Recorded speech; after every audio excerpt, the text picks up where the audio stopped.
Ең керемет қала осы Шымкент қаласы ғой.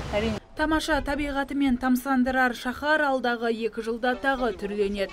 Шымкентті жасыл желекке көмкеріп өзгеше леп бермекке Қошқар ата жобасы қолға алынды. Қазір 3 кезеңнен құралған жобаны іске асыру қызу жүргізіліп жатыр.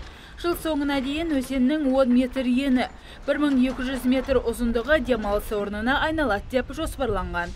96 жер учаскесі тек мына 10 метр аумаққа түсіп тұрған болса, 96-ның 28 бос жер түсті, бірақ олардың бәрі әркімдікі.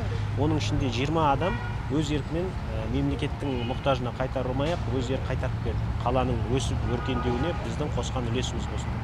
Ары қарай 21 үй түсіп тұр. Ол 21 үй бойынша бізде жалпы тұрғындармен түсіністік бар.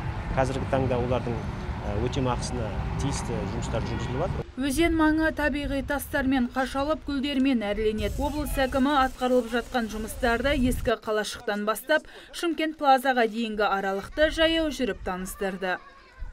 Теренкур поставим беседкой, скамейки. Қошқар ата жобасының 3 кезеңімен ескі қалашықты абаттандыру жұмыстары 2020 жылы толық аяқтау жоспарланып отыр. Арасына жаңағы фонтанчик поставим. Мына жерге дейін барасыз, мына дайын ағаштар бар.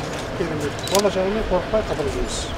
Алдын Мұхаммед Қонаев даңғылын кеңейту 2 кезең бойынша жүзеге асырылады. Алғашқысында 73 нысан түсіріледі, оның 33-і төлемақыға қол жеткізген.